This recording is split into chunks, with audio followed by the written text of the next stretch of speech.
locked in the laundry room with her twins. By the millionaire's own mother, what he did next shocked everyone. Hi, I'm John Parker, and today's story will touch your heart. Don't forget to subscribe to the channel and give your like. It's very important to me. And tell me in the comments which city or country you're listening from. The door clicked. Metal against metal, cold and final.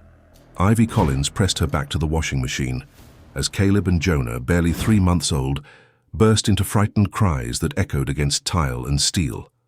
On the other side of the door, a voice, polite in society, ruthless in private, whispered, "This is for Nathaniel's sake." Vivian Ashford, the millionaire's mother, turned the key as if she were turning time itself, believing she could lock away a problem before her son returned. It was late afternoon in Westport, Connecticut, where the sun fell like gold dust across the Brooks estate. Nathaniel Brooks, quiet millionaire, careful man, grieving widower turned driven investor, was due home early from Manhattan. No one expected that. Not even Vivian. Not even Ivy, the maid who had become the twins' gentle rhythm. Warming bottles at dawn, singing to colicky nights, folding tiny onesies into tidy stacks that smelled of soap and hope. Inside the cramped laundry room, Ivy rocked the twins and fought the rising tide of panic. "Breathe, Ivy, they need you," she told herself, kissing damp foreheads, counting slow. She had cleaned this house not for wealth, but for survival. Rent due, formula expensive, life harsher than it looked on polished marble floors.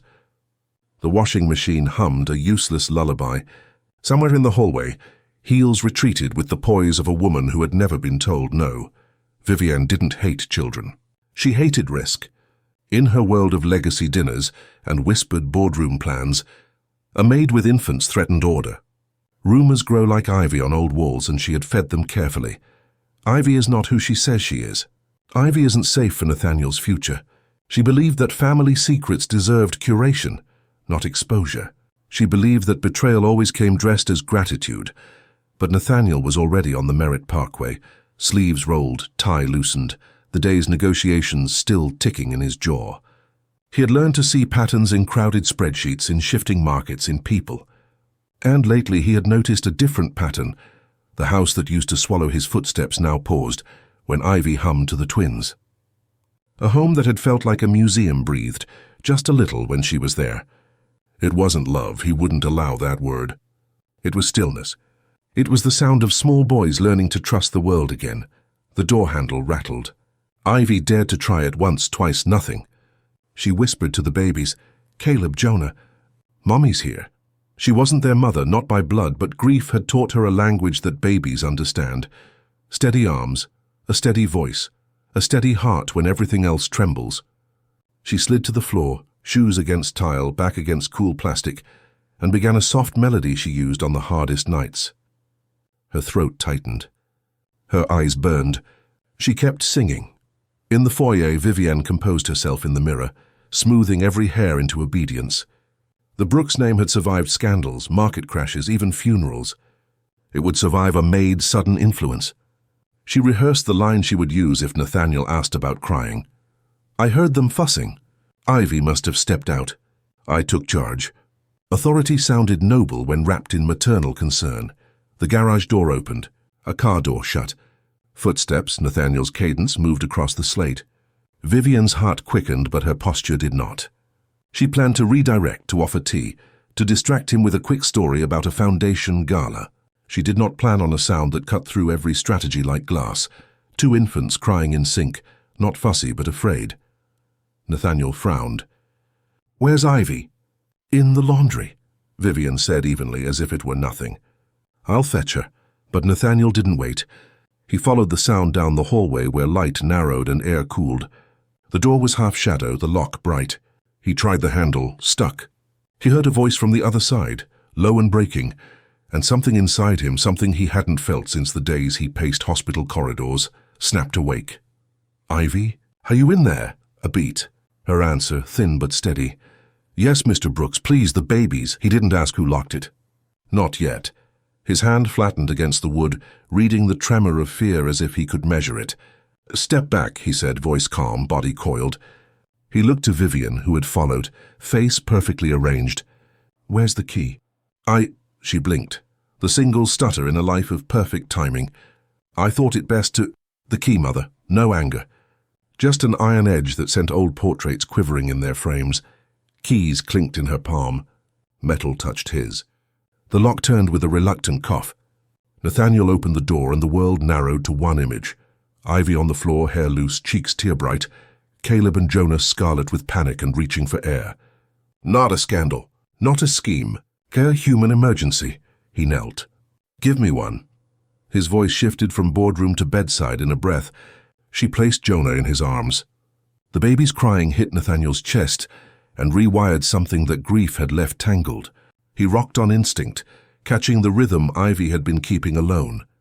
The room, tight with detergent and heat, exhaled.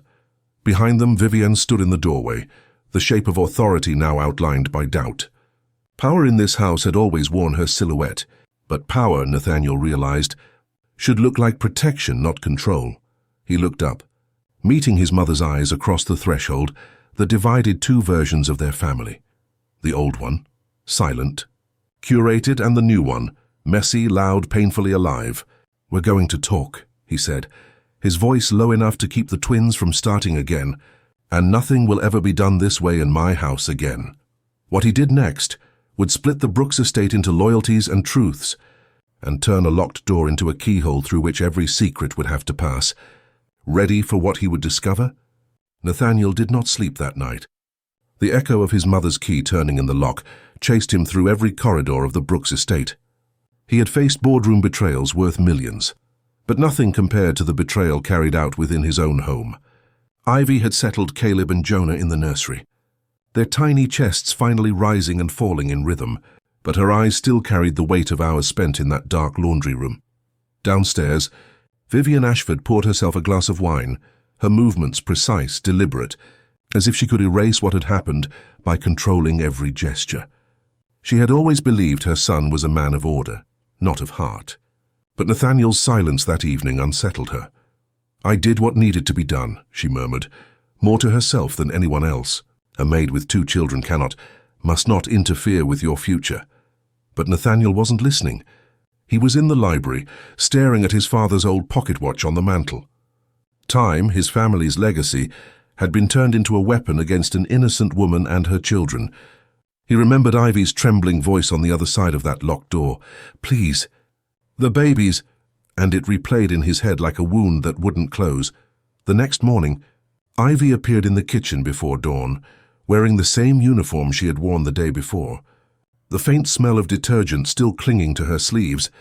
She moved quietly, preparing bottles, her hands steady, though her heart was not. Nathaniel entered, his presence filling the room. She stiffened, unsure if he would speak to her, unsure if he still believed her capable of betrayal. Ivy, he began, his voice low but firm. Did my mother lock that door? Her hands froze on the bottle. She lifted her eyes to his, and for the first time her fear cracked into anger. Yes, Mr. Brooks, she locked me in with my babies as if we were nothing more than a problem to be hidden away. Her voice broke, but she held his gaze. I came here to work, to give my children a chance. I never asked for pity. I never asked to be treated like— She stopped herself, tears threatening. But Nathaniel stepped closer, his face a mask of restrained fury. You will not be treated like that again, he said. Not in my house.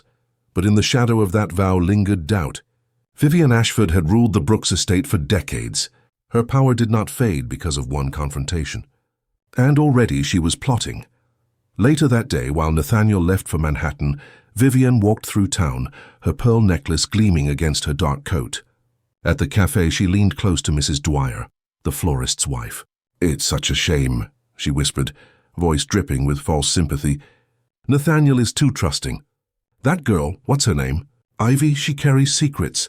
Mark my words, she's not who she pretends to be. By the time Vivian returned home, whispers had already begun to spread through Westport. Rumors are like fire.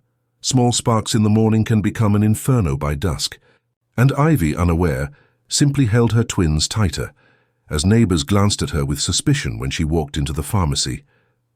That night, Nathaniel returned early again.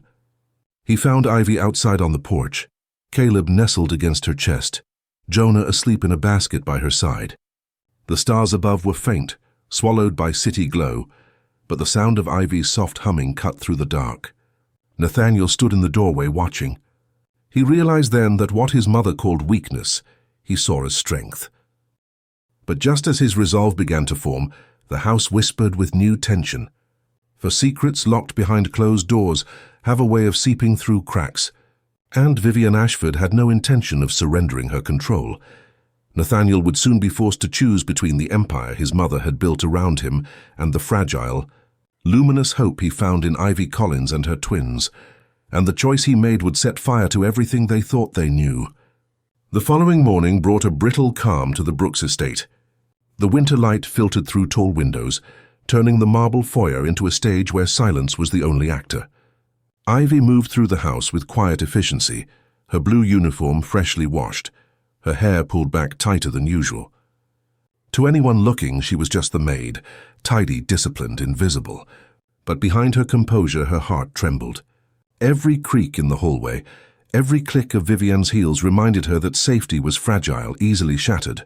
Nathaniel, meanwhile, drove toward Manhattan with a mind restless and divided. He was a man trained to evaluate risk, to read through contracts with clauses sharper than blades. Yet here in his own home he was blind. His mother's words echoed, "She's not who she pretends to be." And then Ivy's, "I came here to give my children a chance." Which voice held truth? He gripped the steering wheel until his knuckles turned white. Back at the mansion, Vivian orchestrated her next move. She invited two old acquaintances for tea, Mrs. Dwyer from the florist shop and Eleanor King, the mayor's wife. They sipped chamomile in the sunroom, the air fragrant with roses from Vivian's prized garden. "It is not my place to interfere," Vivian began with a sigh heavy enough to draw sympathy. "But Nathaniel has been distracted. That maid, what is her name? Ivy Collins? She has been given too much trust. My son may not see it, but I worry. For the children, for the reputation of our family." Eleanor raised a brow. "Are you suggesting she's dangerous?" Vivian lowered her gaze, allowing just the right amount of hesitation. "I would never accuse without cause. But items have gone missing. Whispers reach my ears. A woman with 2 children, no husband, desperate for security. Sometimes desperation makes people reckless." By dusk, those whispers had traveled across Westport. At the grocery store, a clerk glanced twice at Ivy as she paid for baby formula.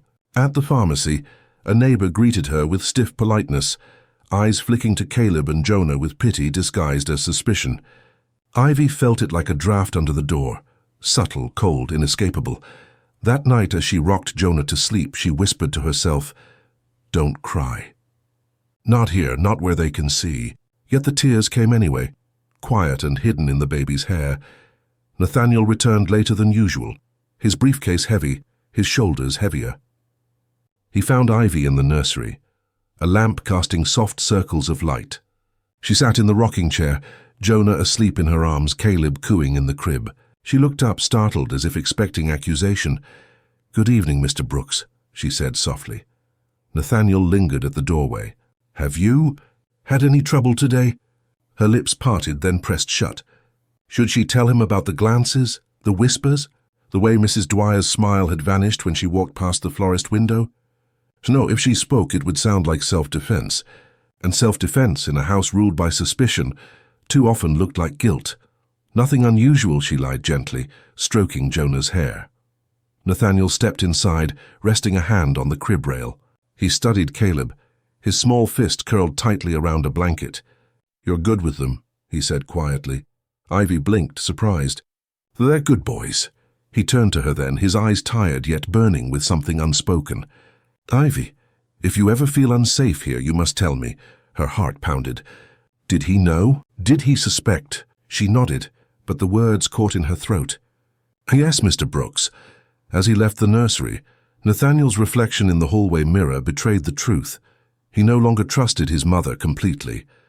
And he no longer saw Ivy as just a maid, but Vivian Ashford was far from finished.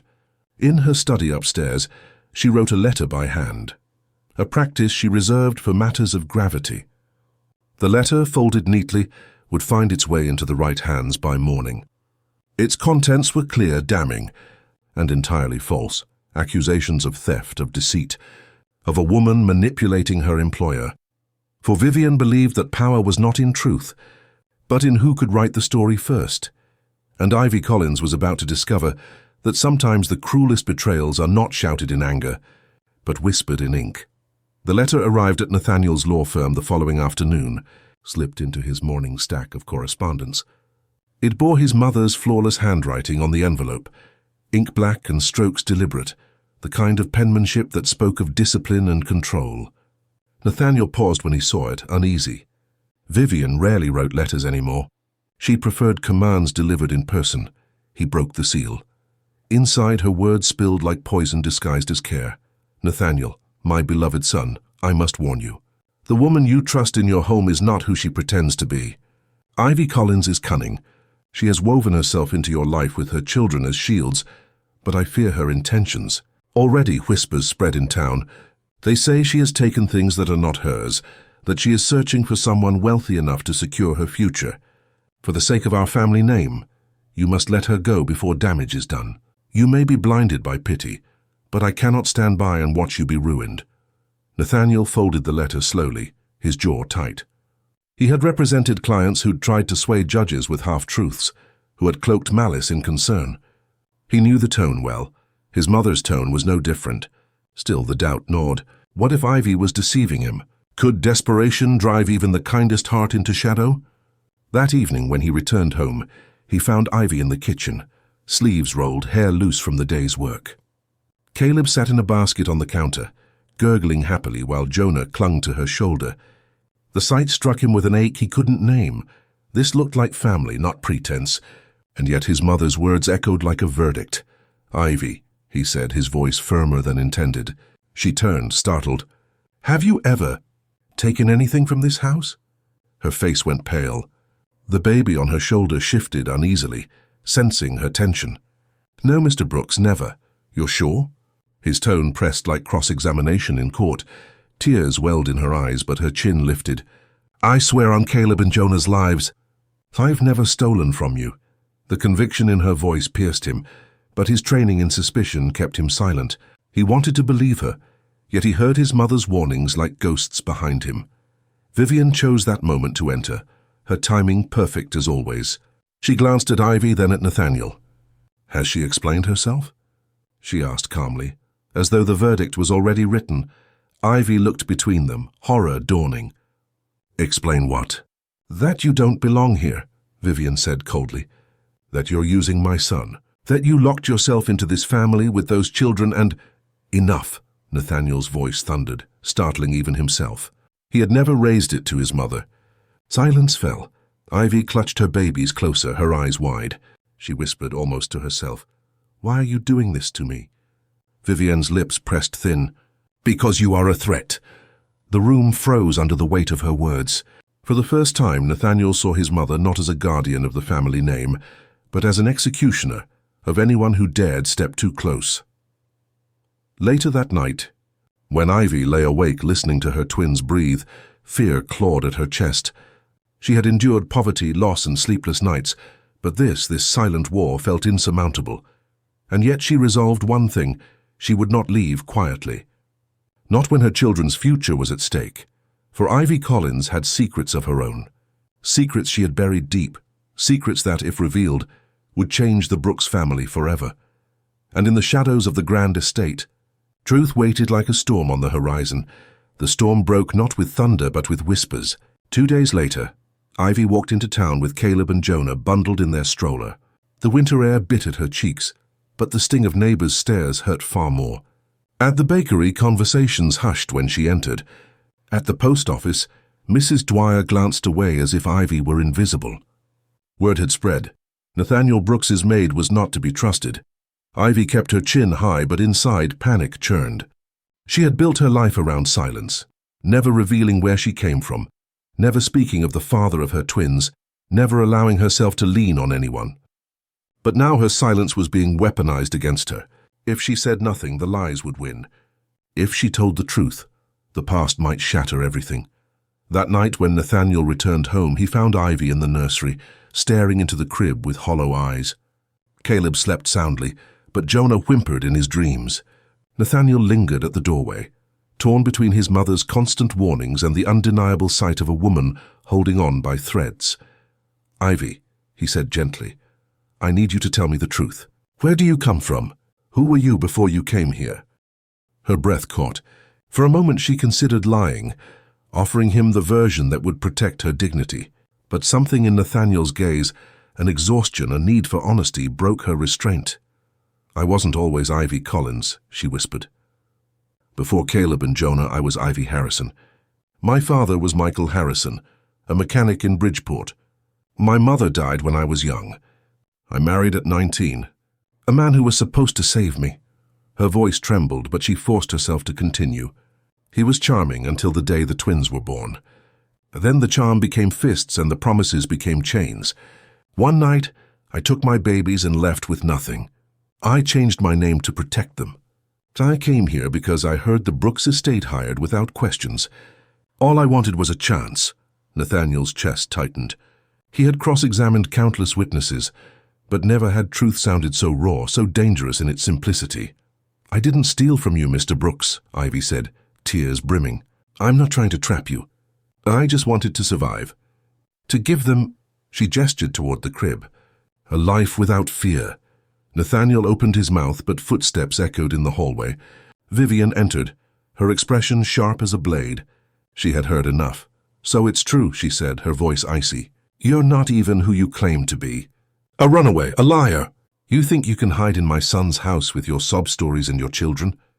Ivy flinched, but Nathaniel stepped forward. "Mother," Vivian cut him off. "She is dangerous, Nathaniel. If her past catches up to her, it will stain our family name. It will destroy everything your father built." Ivy's tears hardened into resolve. She turned to Vivian, her voice steady. "You can say what you want about me, Mrs. Ashford, but don't you dare call my children a stain. They are my redemption." The room pulsed with silence, the weight of her words daring Vivian to strike again. Nathaniel looked from his mother to Ivy and realized he was standing at a crossroads. The legacy his mother guarded so fiercely was at war with the truth Ivy had just revealed. But before he could decide, a knock thundered at the front door. The sound reverberated through the estate, urgent, insistent. Nathaniel's gut tightened. Vivian's eyes narrowed. Ivy froze. When the door opened, a stranger's voice carried in. "I'm looking for Ivy Harrison."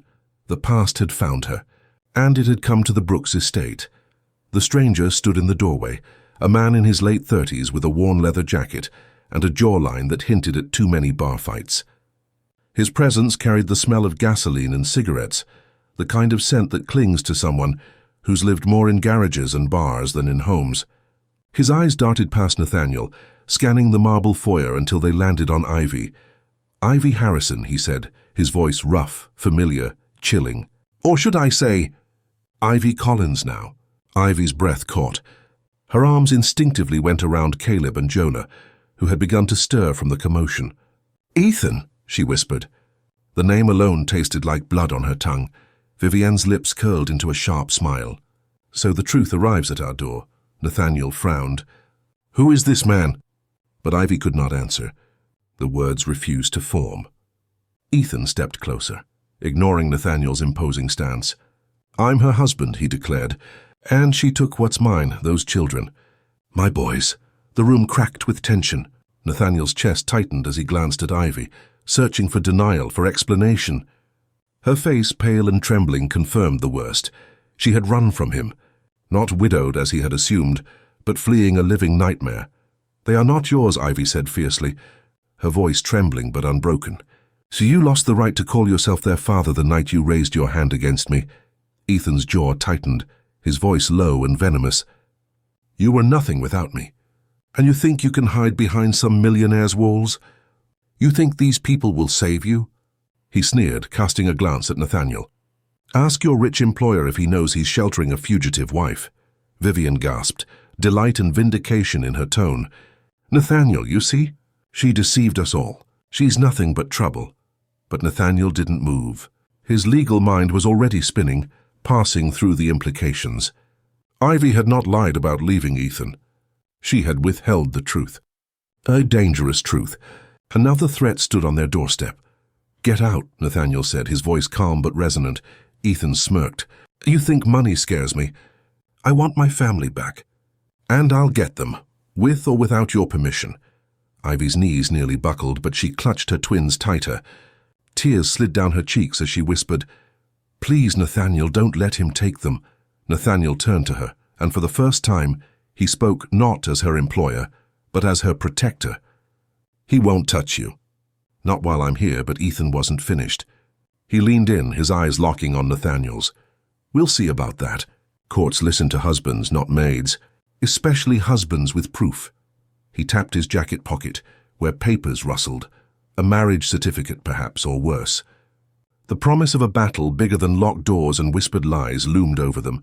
As Ethan stormed away, promising to return, Vivienne clasped her pearls and declared, "Nathaniel, this is exactly what I warned you about. That woman has brought shame and danger into our home. You must send her away." Nathaniel's jaw clenched, but his eyes never left Ivy, who was trembling, whispering to her children as if praying. In that moment he knew, sending her away was not an option, but protecting her meant war, not only against Ethan, but against his own mother. And in Westport, whispers of scandal already began to spread, carried by the very people Vivienne had primed. The Brooks estate was no longer a sanctuary. It was becoming a battlefield. The Brooks estate had never felt smaller. Every hallway seemed to echo with Vivienne's disapproval. Every room carried the ghost of Ethan's threats. Ivy moved through her duties like a shadow, her uniform pressed, her hair pulled back, but inside she was unraveling. The town's whispers weighed heavy, and the looming promise of court hearings filled her with dread. Nathaniel, however, was not a man easily intimidated. The morning after Ethan's visit, he met Ivy in the study, where sunlight spilled across the mahogany desk. She clutched Caleb in one arm, Jonah in the other, her exhaustion plain. Nathaniel's gaze softened as he took in the sight of her. He knew then, she was not a liability, she was a mother fighting for survival. "Ivy," he began, his voice steady but warm, "I've reviewed Connecticut family law. Ethan may be your husband on paper, but if we prove abuse, if we show abandonment of duty, no judge will hand him custody." Her eyes widened. "You'd do that for me?" Nathaniel leaned closer, his voice firm. "I won't let him or anyone else take your children. Not while I can fight for you." For the first time in days, Ivy felt a flicker of hope. But standing outside the door, Vivienne listened, her face pale with fury. She had spent decades molding Nathaniel into a man of reason, of order, of legacy, and now a maid with secrets was pulling him into chaos. That evening, Vivienne confronted her son at dinner. "You cannot let this continue," she said sharply, her silverware clinking against fine china. "Protecting that woman will ruin us. Do you think the Brooks name can withstand a custody scandal, whispers of abuse, gossip of affairs between employers and maids?" Nathaniel set down his glass, meeting her gaze without flinching. "This isn't about the Brooks name. It's about what's right. And if you can't see that, perhaps you've forgotten what father stood for." Vivienne froze. Her late husband had been her only equal, the man whose approval she still chased in every decision. To hear his memory wielded against her cut deep. Meanwhile, Ivy found herself cornered again, this time by the very community she had tried to blend into. At the pharmacy, Mrs. Dwyer approached her with false kindness. "We've heard things, dear," she whispered, loud enough for others to hear, "that you're not really who you say you are. That you trapped poor Mr. Brooks with your babies. Is it true?" Ivy swallowed the lump in her throat, her voice barely above a whisper. "I only want to raise my children in peace." But the damage was done. By the time she returned to the mansion, the whispers felt like walls closing in. That night, Nathaniel found her on the back porch, tears streaking her face as she rocked Jonah to sleep. He stepped beside her, his voice quiet. "Ivy, you're not alone anymore. You don't have to fight this battle by yourself." Her lips trembled. "But what if your mother's right? What if this ruins you?" He shook his head. "I'd rather lose everything than watch you and your children suffer." Unbeknownst to them, Vivienne stood at an upstairs window watching the scene unfold. In her heart, fear turned to something darker, desperation. She had given her son everything, his education, his estate, his name, and now it felt like he was slipping through her fingers, pulled away by a woman she deemed unworthy. And so, with trembling hands and a heart hardened by obsession, Vivienne made a call the next morning. Not to Nathaniel, not to Ivy, but to Ethan. Her voice was calm, cold, deliberate. If you want your wife and children back, I can help you. But you must be willing to expose her for what she truly is. Ethan's laugh crackled over the line, cruel and triumphant. Lady, you've just handed me the key. What neither of them knew was that Nathaniel had already begun his own plan, quietly hiring a private investigator to dig into Ethan's past. The battlefield was set. Ivy's abuser and Nathaniel's own mother, bound by a dangerous alliance, and when the first revelations surfaced in the investigator's report, it would turn the war upside down. The investigator's report arrived in a plain manila envelope, unmarked except for Nathaniel's name written in tight block letters. He opened it in the library after dark, the only light coming from the desk lamp his father had once used. The pages inside weren't just paper, they were weapons, and as his eyes scanned the words, Nathaniel felt the floor beneath him shift. Ethan Harrison, Ivy's estranged husband, wasn't just a mechanic with a temper. He had a criminal record spanning nearly a decade. Bar fights, assault charges, one arrest for illegal gambling, another for grand larceny. Charges had been dropped more than once, not because Ethan was innocent, but because he had friends willing to lie for him.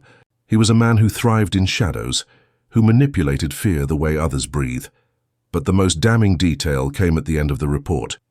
Ethan was deeply in debt to a local loan shark, and there were whispers that he had tried to sell information about wealthy families in Westport to settle what he owed. And among the names on his lips was the Brooks family. Nathaniel leaned back in his chair, the letter from his mother still fresh in his mind. If Ethan had been plotting against him, then Vivian, his own mother, had aligned herself with a man who was not only abusive but criminal. His stomach tightened. Loyalty and betrayal twisted like vines in his chest. The next morning he confronted her. Vivian was in the conservatory, trimming roses with her usual grace. "Mother," Nathaniel said, his tone sharper than the shears in her hand. "Why did you contact Ethan?" Her hand froze. The silence that followed was louder than accusation. "Who told you that?" she asked, her voice measured. "I don't need anyone to tell me," he said, tossing the report onto the table between them. "I have proof." "Do you realize who this man is? Do you realize what you've invited into our lives?" Vivian's eyes flicked over the pages. For a moment her composure faltered, but then she lifted her chin. "I did what had to be done. She is destroying you, Nathaniel. You don't see it because she has blinded you with her story, her children, her neediness. You deserve more than to be chained to a maid with baggage." Nathaniel's voice lowered, each word weighted with iron. "What I deserve is the truth. And right now it's clear you'd rather see me tied to a criminal than to a woman who has done nothing but care for her children." Upstairs, Ivy overheard fragments of their exchange, her heart pounding. She had stayed silent long enough. That night, when Nathaniel found her in the nursery, she finally confessed the detail she had buried deepest. "Ethan doesn't just want control," she whispered. "He knows something about your family, Nathaniel. Something he threatened me with the night I left. He said if I didn't come back, he'd expose a secret about the Brooks fortune. I thought it was another one of his lies, but—" Her voice shook. "What if it isn't?" Nathaniel froze. His family's wealth had always been painted as spotless, built on generations of careful investments. But what if Ethan's leverage was real? What if Vivian knew, and that's why she clung so tightly to silence and control? The thought burned through him like fire. He looked at Ivy, at Caleb and Jonah sleeping peacefully, and made a decision. "We're not waiting for Ethan to make the next move. We're going to find out exactly what he knows." The next day, Nathaniel instructed his investigator to dig deeper, not just into Ethan's past, but into his own family's. The results would not only shatter the Brooks name, but redraw the lines between ally and enemy, because sometimes betrayal doesn't come from the outside. Sometimes it begins at home, and Nathaniel was about to uncover a family secret that would make Ethan's threats feel like a spark compared to the inferno ahead. The report arrived 3 days later. Nathaniel read it alone in his study, curtains drawn, the silence of the Brooks estate pressing down on him. As the words sank in, his chest tightened until he could hardly breathe. It wasn't Ethan's debt or his crimes that mattered most. It was what the investigator had unearthed about the Brooks family itself, the Brooks fortune. long believed to be the product of careful investments and honest law practice, had been seeded with something darker. Decades earlier, during the post-war years, Nathaniel's grandfather had taken advantage of struggling immigrant families in Bridgeport, buying their properties for pennies and reselling them at massive profits. The report contained affidavits, records, even photographs. Whole neighborhoods had been uprooted so that the Brooks legacy could rise. Nathaniel's throat burned as he read the final note.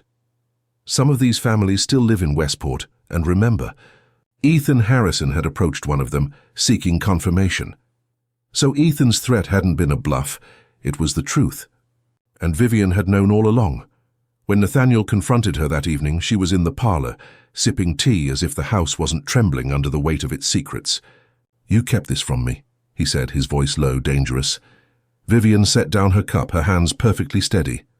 "What would you have had me do? Ruin your father's name? Destroy everything our family built?"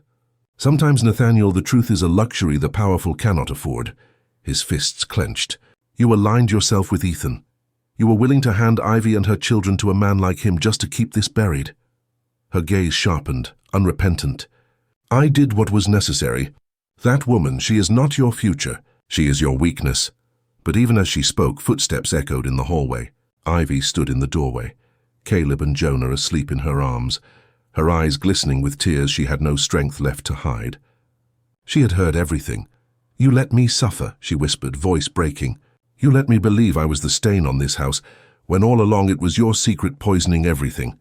Vivian's mask faltered, but she recovered with icy resolve. "You don't understand what it means to protect a legacy." Nathaniel turned to Ivy, shame flooding him. "I should have told you sooner. You were right. Ethan knew and he planned to use it." At that moment, headlights swept across the driveway. A car door slammed. The front bell rang with a clang that rattled the walls. Ethan had returned. This time he wasn't alone. Two men stood behind him, hulking, silent debt collectors with faces carved by hard living. Ethan smirked as Vivian opened the door. "So," he drawled, "we all understand each other now. You give me Ivy and the twins, and I keep quiet about the Brooks family fortune. Otherwise, Westport finds out what your precious legacy was really built on." Vivian's face paled. She looked to Nathaniel, expecting him to concede to protect the family name at any cost. But his gaze was fixed on Ivy, who clutched her sons and whispered a prayer under her breath. And in that instant, Nathaniel knew the decision before him wasn't about legacy or fortune or even survival. It was about who he truly was and whether he would allow betrayal to define his family's future. The air in the mansion grew tight, the walls themselves seeming to hold their breath.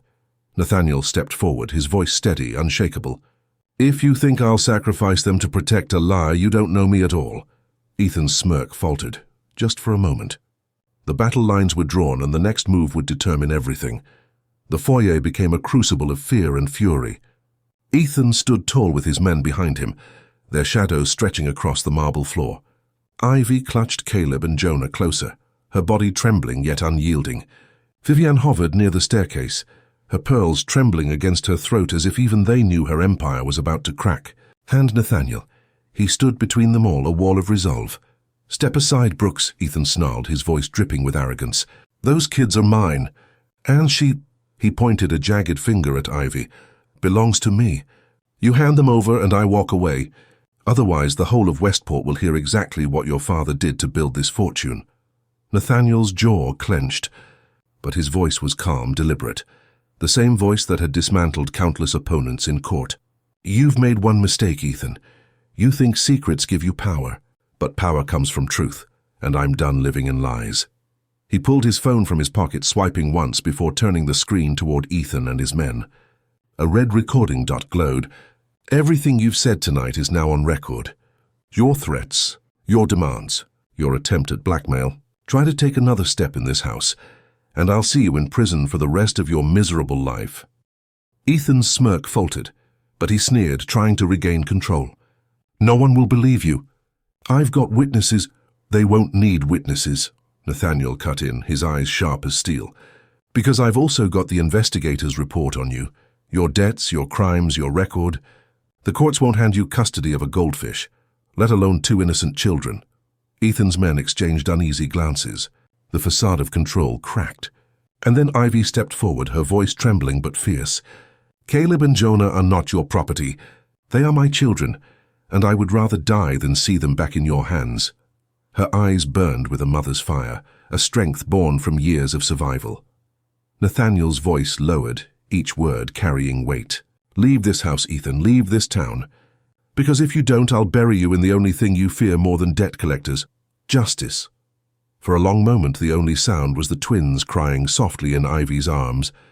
Then Ethan's bravado broke. He spat on the marble floor, turned sharply, and stormed out, his men scrambling after him. The door slammed, leaving a silence heavier than thunder. Vivian's breath shook as she turned to her son. "You fool," she whispered. "Do you realize what you've done? Our name, our reputation." Nathaniel faced her, his voice unflinching. "The Brooks name means nothing if it's built on lies and cruelty. I'd rather have a future with honesty and love than an empire founded on betrayal." Ivy stood frozen, tears streaming down her face.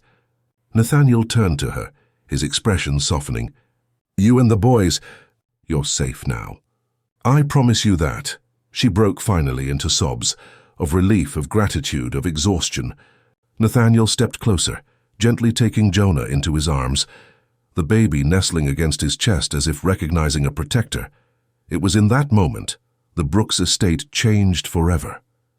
The walls that had once echoed with polished lies now carried something far stronger: truth. Weeks later, Westport learned pieces of the story, not the scandalous whispers Vivian had planned, but the truth Nathaniel himself revealed. He stood before the town at a charity gathering, admitting his family's fortune had shadows, but vowing to rebuild its legacy with transparency.